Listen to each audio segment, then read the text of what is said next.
In today's video, I am going to teach you how to set up rule sets for skill-based routing in Hubspot. Skill-based routing helps you send incoming conversations to the right people based on what they are best at. Instead of every message landing in the same place for anyone to pick up, a rule set lets you define conditions that match a conversation and then assign the appropriate skill so the right team members can be prioritized.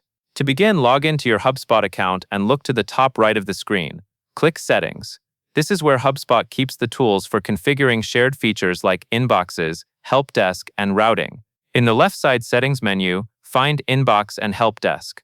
Click it, then select Help Desk.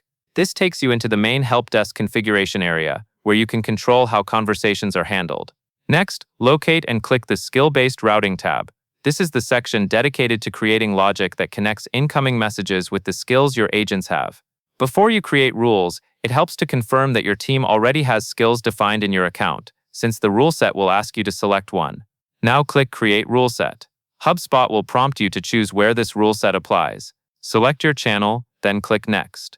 Your channel is the source of the conversation, such as a connected inbox or other supported communication channel. Picking the correct channel matters, because the rules you build here will only run for messages coming through that channel.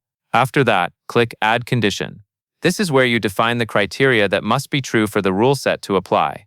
Set your criteria carefully, using information that reliably appears on the conversations you want to route. Keep your criteria clear and specific so the right messages match, and so unrelated messages do not get routed by accident. Once your condition is set, select the skill you want associated with those matching conversations. This ties the routing logic to the team members who have that skill, helping the help desk distribute work more effectively. Finally, click Save. At this point, the rule set is created and ready to be used for routing within the channel you selected. That covers everything you need to know.